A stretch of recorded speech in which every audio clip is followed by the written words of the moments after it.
자, 우리가 이제 이정근이 누군지는 이제 대충 소개를 했는데, 네. 이제 송영근도 우리가 잘 알고 있죠. 송영길. 베트남, 그 다음에 NHK 그 술자리에 그 있었던 브루스. 그 연대 경영학과 출신이죠. 네. 송영길이. 초등학생이 얘도 가짜 운동권이야. 얘가 네. 한 게 뭐 있어. 네. 응? 다 가짜 운동권이야. 송영길, 김경수, 유시민. 진짜 운동권은 유인태하고 이해찬밖에 없어. 네. 그러면서 이제 이 송영길이가 NHK 그 가라오케의 참석자였죠. 20여 년 전입니다. 벌써. 그런데 이 송영길 형제들이 공부를 잘해가지고 네. 이제 고시패스를 냈고 송영길의 이제 큰형은 뭐 행정고시, 작은형은 뭐 사법고시 예, 봤을 때 형, 판사도 했다고 했잖아요. 그래서 지금 변호사하고 있다. 송영길의 형 중에서 판사하다가 변호사한 형이 있잖아요. 네. 그게 누군지 아세요? 누구? 허가방 김인섭의 변호인이야. 네. 자, 여기에서 지금 네. 송영길과 이재명 비리팀의 연결의 단서 하나가 지금 포착이 돼요. 네. 자, 그럼 아까 정진상이나 김용 같은 애들이 네. 호남 애들은 돈 안 주면 안 움직여. 이런 말을 했다는 것은 돈을 뿌린다는 얘기 아니에요. 아, 그렇죠. 이건 언제냐? 대선 경정 때야. 대선 후보. 대선 후보 민주당 경선 때. 네. 그래서 지금 이 사건이 생기니까 네. 불거지니까 예전에도 적게 있었는데 이재명과 송영길의 미약설이 다시 불거지고 있어요. 네. 저기 미락이 있었던 것 같아요. 그러니까 지난 국회의원 개항을 공천하는 문제에서도 이략설이 사퇴했잖아. 나왔었잖아요. 예. 그것을 이제 그 짐작케 할 수 있는 보이지 않는 여러 가지 이제 사건들이 있었어요. 네. 2021년에 대선을 앞두고 광주 방송 기레기 3사 공동 주관 대선 후보 경선 토론회가 있었어. 그러면 이때 송영길이는 당대표 아니야. 네.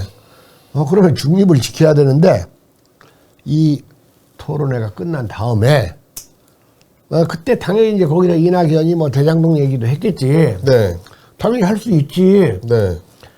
당대표란 녀석이 이 대통령 후보 토론회가 끝나고 나서 이낙연 후보는 도대체 누구 편입니까? 이런 글을 작성해가지고 SNS에 뿌립니다. 그러면서 이낙연 전 대표가 나쁜 후보가 되어가고 있음을 확인했습니다. 이게 당대표가 할 수 있는 소리예요? 이게 수박 충동지라는 거지 뭐. 네. 지금 민주당은 이제 두 부류야. 개딸민주당과 수박민주당 둘로 나눴어. 개딸과 수박. 민주개딸당과 이제 더불어 개딸당과 더불어 이제 수박당이 있는데 자, 이런 것을 노골적으로 지금 송영길이 이재명을 위해서 이제 쇼잉 보인단 말이야. 그렇죠.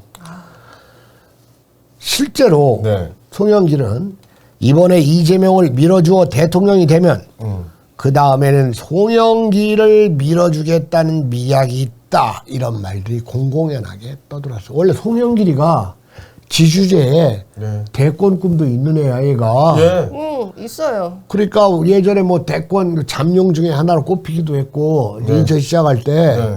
그 다음에 뭐, 지가 서울시장 출마한 것도 네. 흉내내. 서울시장 네. 통해서 이제 대권에 도전한 사람들이 많으니까. 그래가지고 송영길이가 이재명의 대장동 개발을 얼마나 칭찬, 네, 쉴드 쳐주고. 엄청나게 실드를 쳐줬죠. 네. 사실 그러면서 예.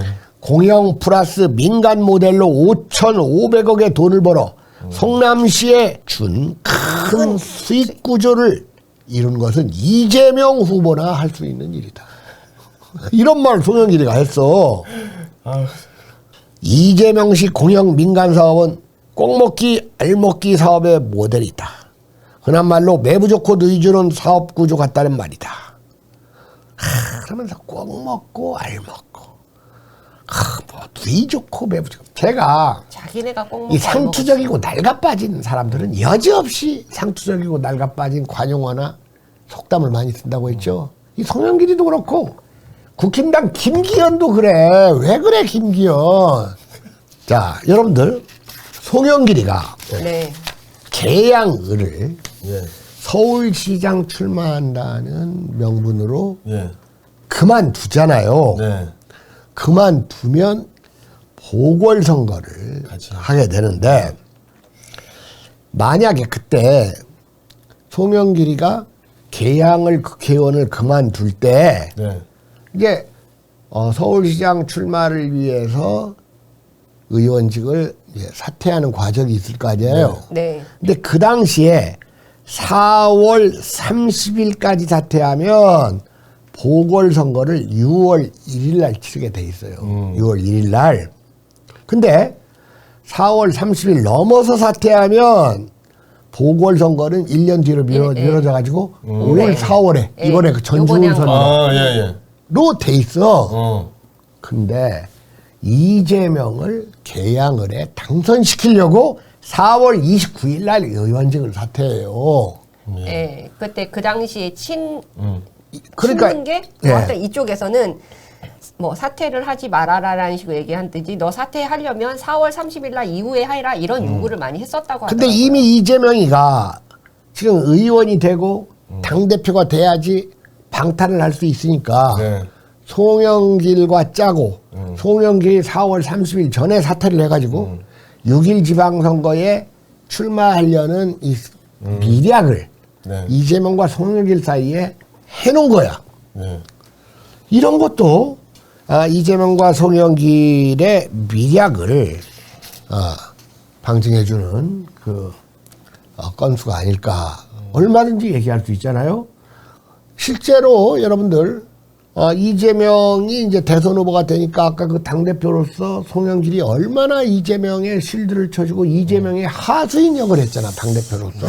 이낙연을 까고. 그러고 나서 그렇게 이재명을 개항을 국회의원이 되게 만들려고 이런 공작까지를 한 거야.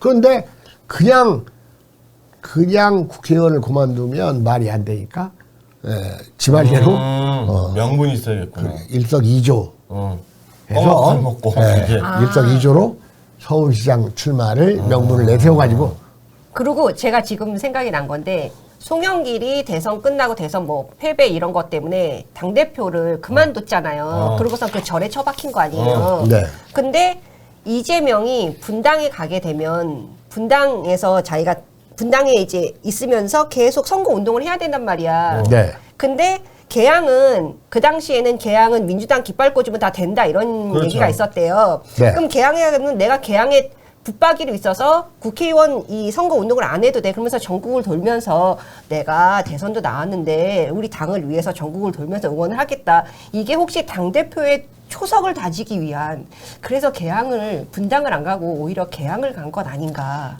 그런 면도 있고 네. 분당 가면 이재명이 떨어져요. 저요. 떨어지니까 인천으로 가고 인천에 호남이 많잖아요. 네. 그리고 분당은 안 됩니다. 그래서 분당은 이재명이 나가면 웬만한 사람 국회의원에도 나와서 이재명이 분당 애들이 지들이 제2의 강남이라고 하는 애들인데 떨어질까봐 간 거예요. 대선 때도 네. 국힘이 더 많이 받았어 거기가. 그러니까요. 그건 안 될까봐 이제 그런 거고 그런 걸 이제 여러 가지 수식으로 둘러댔는데 또한 송영길은 이재명이가 검찰 수사를 받고 이재명을 이제 그 당에서 이른바 그 방탄이라는 것을 하니까 네. 그러니까 이제 이 방탄이라는 말도 사실은 뭐 별로 맞지도 않는 말이니까 제가 이 방탄이라는 말을 쓸 때는 이럴 때는 이른바 뭐 이렇게 속칭 이러지 이 방탄이라는 말은 이렇게 되면 이제 내가 마음에 안 드는 말은 남들이 그렇게 표현한다. 방탄 뭐 이재명이가 무슨 뭐 우크라이나 전사야 방탄하게. 근데 이제 이미 이제 굳어진 말이니까. 그런데 이 방탄이 얼마나 비열하고 비민주적인 일입니까? 이걸 아주 노골적으로 부정하고 나선 게 송영길이야. 게다가 방탄하라고 불체포 특권이 있다 이런 말도. 맞아. 그리고 이재명한테 검찰 소환에 불응하라. 명분을 주는구나. 네. 이런 말까지를 노골적으로 했던 놈이에요. 그런 말도 했었군요. 네. 놀라운 아이구만. 그럽니다. 자, 그러면 여기서 간단하게 얘기를 하겠습니다. 원래 송영길은 이재명 싫어했었어요. 옛날에. 그리고 송영길이 보기에 이재명은 아랫사람으로 보였지. 그렇죠. 자기는 몇 선인데 자기 인천광역시장까지 했는데. 그러니까요. 5선? 자, 그런데 어느 날 이렇게 갑자기 태도를 바꿨잖아요. 네. 당대표 경선할 때부터 이재명한테 꽁지를 내리기 시작한 거야. 그러니까 실제로 그 당대표 경선은 홍영표 이낙연 대 이재명 송영길의 대결이었어. 거기에서 아주 박빙의 승부가 펼쳐질 것 같으니까 사실 이 돈봉투는 대단히 무리한 사건이야. 그냥 당대표를 하려고 대선 후보도 아니고 그렇게 무리해가지고 그 많은 사람들한테 돈봉투를 뿌리는 일이 얼마나 위험이 커요. 저도 그거 좀 납득이 안 됐어요. 저도 그랬어요. 그럼에도 불구하고 이게 강행한 것은 이재명과 송영길의 합작이다 그거야. 송영길이 당대표가 돼야지. 경선룰이라든가. 이재명이가 대선 후보가 되고 이재명이가 대통령이 돼야지. 송영길이가 이재명 다음 대선 주자가 될 수 있다는 이 강력한 동기가 있었기 때문에 이런 무리를 범했다. 그래서 막판에 문제가 있었을 때 뭐 표 계산할 때도 잡음이 있었잖아요. 네. 그래서 뭐대로 하면 이낙연이 되는데 송영길이가 일축해 버렸잖아. 네. 그러니까 바로 이 이정근의 돈봉투는 이게 단순한 게 아니라 송영길을 당대표 만들고 송영길을 당대표 만든 것은 이재명과 송영길의 미략으로 이재명을 대선 후보 만들고 이재명을 그 다음에 대통령을 만들고 그러나 0.59% 표차로 당대표에는 성공했지만 0.69% 표차로 대통령에는 떨어졌잖아. 그래도 이재명이 당대표직을 계속 하고 있어야지 송영길은 살거든. 네. 그러니까 이 무리를 범한 거예요.